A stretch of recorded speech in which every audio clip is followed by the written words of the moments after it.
I'm very pleased to have with me on this next short but sweet session a gentleman by the name of Tom Wittenberg, who is working for HP in the US. And Deborah Korn, funny enough, advised me to speak to Tom because she was convinced that Tom has great insight into particularly the wide format market, but generally the kind of trends that are occurring. And obviously at this moment in time, we're all looking for sort of a bit of guidance on how we should be taking our businesses forward and looking at the different print segments and working out what is going on and where opportunities may lay. So let me say, welcome, Tom. Thank you. Thank you. Glad to be here. Yeah, thank you very much. Tom, just give us a really quick kind of insight into you as a person, your background, your experience in the print segment. Just tell us a little bit more. I've been in the print segment for approximately 30 years. So I've been around. I've been around through all the different technologies. I've really been focused on the turnarounds within the print industry themselves. So taking companies from a position of loss to one of profit over short periods of time. I recently made the decision to go back into marketing, which I really love, and joined HP in their marketing department. And now I'm the large format industry relations and events manager for them. Brilliant. So that would give us a really nice insight into that particular area. So I guess, we've been talking about a lot today. What that kind of the new normal, what is that? What does that look like for us in this industry? What do you sense the new normal will look like for the print industry? I think given where things are going right now, I think there's going to be significant changes. Mm-hmm. When I look at some of the data that I've been reading about, you see things like 30% of the companies will probably disappear. Really, as much as that? I guess you're focused on US market there, or generally? Yeah, I would say in general, but in the US very specifically, we're expecting a fairly large fallout, especially on the smaller end. Yeah, sure. I think that we're going to start to see consolidations as a result of that. You'll probably see excess equipment on the market as a result, which can end up impacting companies such as HP and our competitors. Yep. I think we're also going to see a very different set of applications and approach. I think we're going to start to see much more short run, especially as we come out of this, a lot more short run. There may be a burst of advertising in there. I think, obviously the retail market, at least here in the United States, is being decimated. Yeah. With all the lockdowns and the closures and the shelter in places. Events being canceled, that's another big part of the signage market, and that's going to have a significant impact. So how all that goes forward is going to be a challenge, isn't it? And it's going to be a challenge. Yeah, I guess if you're a wide format printer, as you said yourself, you think some possibly will go under. What would you be saying to them in terms of those businesses to help them out of this crisis? How would you, are there particular segments that they might be looking to? Can they respond in a certain way? Do you think that maybe looking at marketing through social media might be an approach? What's the kind of 2 or 3 kind of ideas that you would have to help them to go forward? Okay. So there was an interesting statistic that I read that said 20% of the printing companies in the United States, or North America actually, are automated. 57% have never heard of smart print manufacturing. Really. And the key here, I think, is automation, getting some sort of automation into your facility and understanding your business, because as we come out the backside, those that are still around, the competition is going to be pretty stiff. And you really need to know your business inside and out. So when you talk about automation, and that's a really good point, because I haven't heard that mentioned, but I know there's a sense that efficiency is going to be clearly an important segment for moving forwards. Do you think this, this is about a business being able to respond to customers quicker? Is that what you're thinking? Is this about kind of a more holistic way to production and supplying the product out the door? I think it's a number of things. I think, Yeah. yes, you want to be able to respond very, very quickly, because customers are going to be looking for that. Yeah. I think Sorry, can I just stop you there? Why do you think that is going to be important? Because that's a really interesting point. Is things are changing so rapidly at this point that people are going to want to get their messages out, and they want to get them out now. Good. They don't want to wait 2 weeks. Yeah, it's immediacy will be the thing, won't it? Exactly. Yeah, I'm back in business. I want everybody to know. Yeah. And you also sense with that particularly digital print technology, obviously HP is in that segment, but particularly digital is going to be relevant here because you can just respond quickly. It can be correct. You can respond quickly, lower runs, lower costs, fewer people, in terms of labor. The big runs, for the most part, are going to be gone or disappearing. Yeah. Do you also sense, because we're seeing this kind of being one of the key areas for the future, a lot of people are talking about this, is this idea of shorter supply chains, that people are worried about the long supply chain that used to exist on a lot of production. And I'm not just talking about print, but I'm talking about general manufacturing, these supply chain issues. And that when a lockdown occurs, that's it. The supply chain stops. So do you sense that people will be looking for more localized production process and localized supply chain? Yes. It's funny. Yeah, I mean, absolutely. I spent a lot of time in the apparel market, and so I know the long supply chains coming in from Asia, from South America. It's ironic that you asked that, because at the Magic Show back in February, myself and a colleague were talking about how could we promote our textile printers and get people more involved. And the message was, bring your production back to America.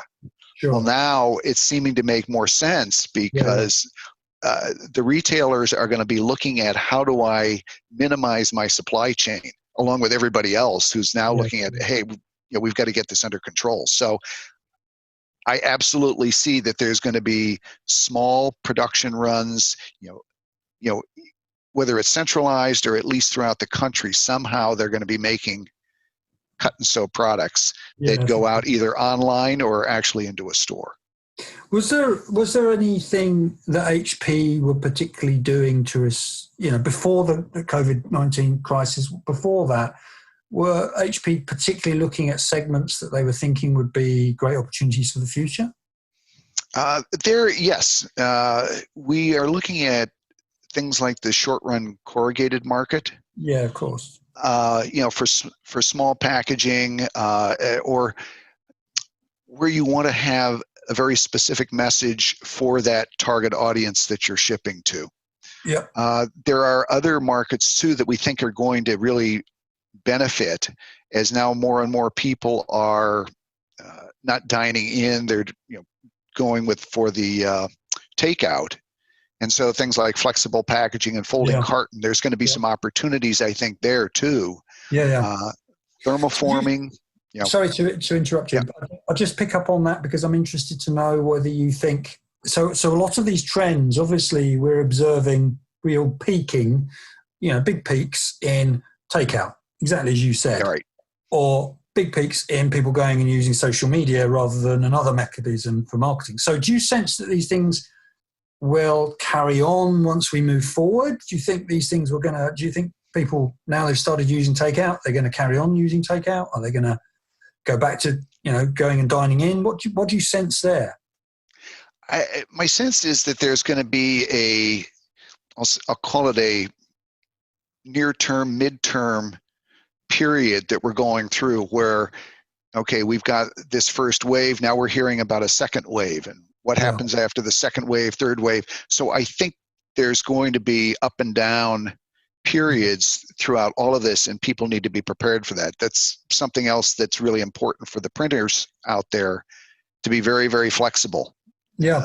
But on that note of flexibility and, for the printer, do you think HP long term will have to, and I'm just talking about major manufacturers generally, will relook at their relationships with their customers? Because as you said yourself, and I think a lot of other people have mentioned, it's going to be tough to convince customers to buy new technology or new machines in the short run, in the next few months. So how do you kind of work out how to work that relationship? Do you think there's ways in which you can help the customers through this tough time?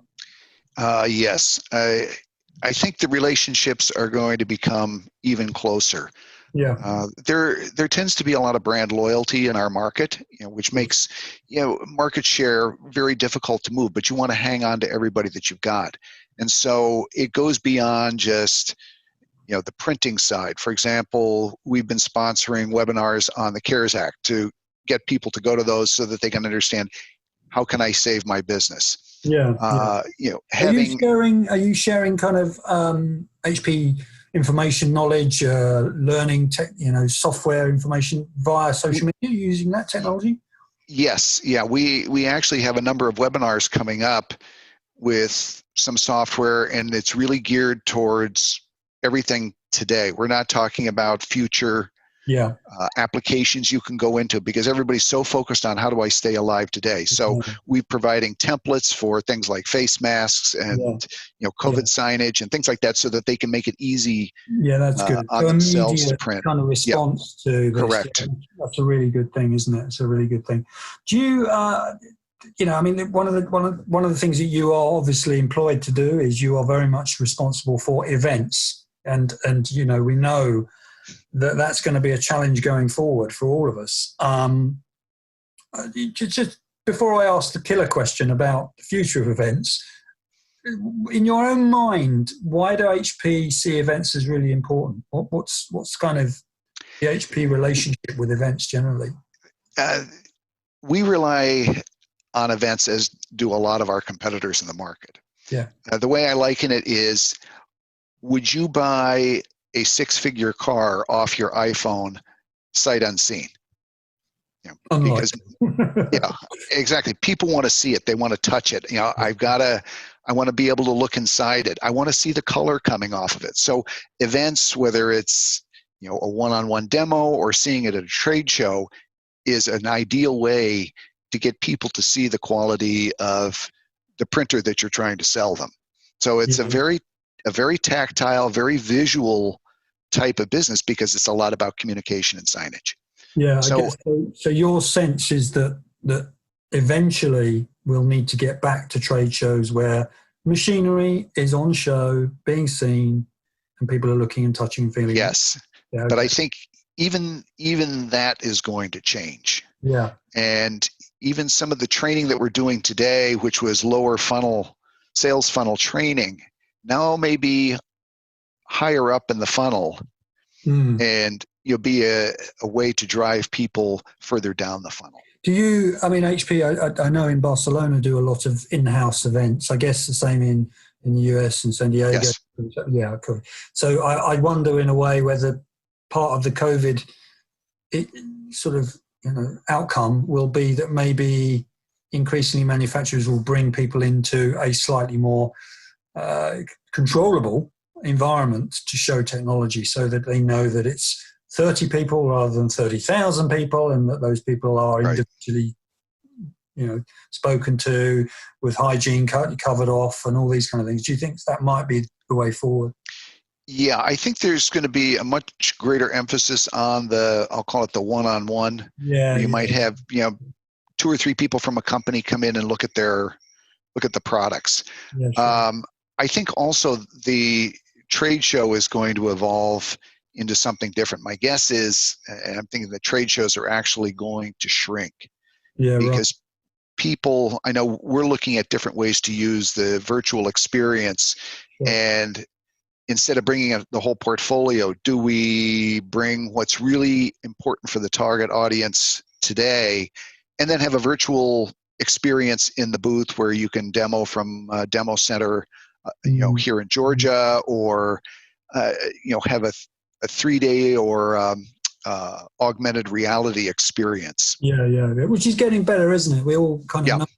know, Yeah. augmented reality means you can walk inside a machine and kind of, sense what's going on. So, yeah, I think you're right. I guess what I was going to ask, just thinking a little bit about the kind of the fall season and maybe on to next year, whether you sense that Drupal will take place, whether you sense that Printing United will take place in their current format, or whether they'll have to just adjust a bit in terms of the way they look. I think there's going to be a big adjustment coming up. We're still questioning events that are even going to be in the October timeframe this year. This year or next year? This year, and then going into next year, I think we're going to have to look and see what does it really evolve into. Yeah. Are we going to be really doing the same things? I'm not sure where that's all going to fall out just yet. No, I think that, well, no one can really tell. Yeah, I mean, it's hard to predict. Yeah, of course. So just wrapping this up, I just wondered whether there's anything very specifically you would say to your customers at the moment in terms of the relationship between you as HP and the way that perhaps they would be looking to come out of this. What are you saying? What would you say to them? I would say be flexible, be versatile, have versatile equipment. The reason I say that is we've watched, this goes back to days of taking crisis management classes where you have to get immediately out of, oh my gosh, I can't believe this is happening, into this really is happening, I have to do something. Yeah. So be very flexible and adapt quickly, have equipment to be flexible, look to prepare yourself for, gee, if there's a second wave, do I have to go back and work from home again? And how do I manage my equipment on the floor? And just thinking ahead. It's a big step because everybody's trying to figure out, what do I do today? But there's tomorrow too that could be very different. Yeah, I think you're absolutely right. So thank you very much, Tom. I think that was really You're welcome. That's because I think you just kind of gave us a couple of little thoughts: flexibility, adaptability, using this time, I guess, to really think about your business process and how you do things. Tom, correct. Thank you very much. Thank you. I hope it's a pleasure. In the future we'll meet in real life. Sounds good. Thank you very much.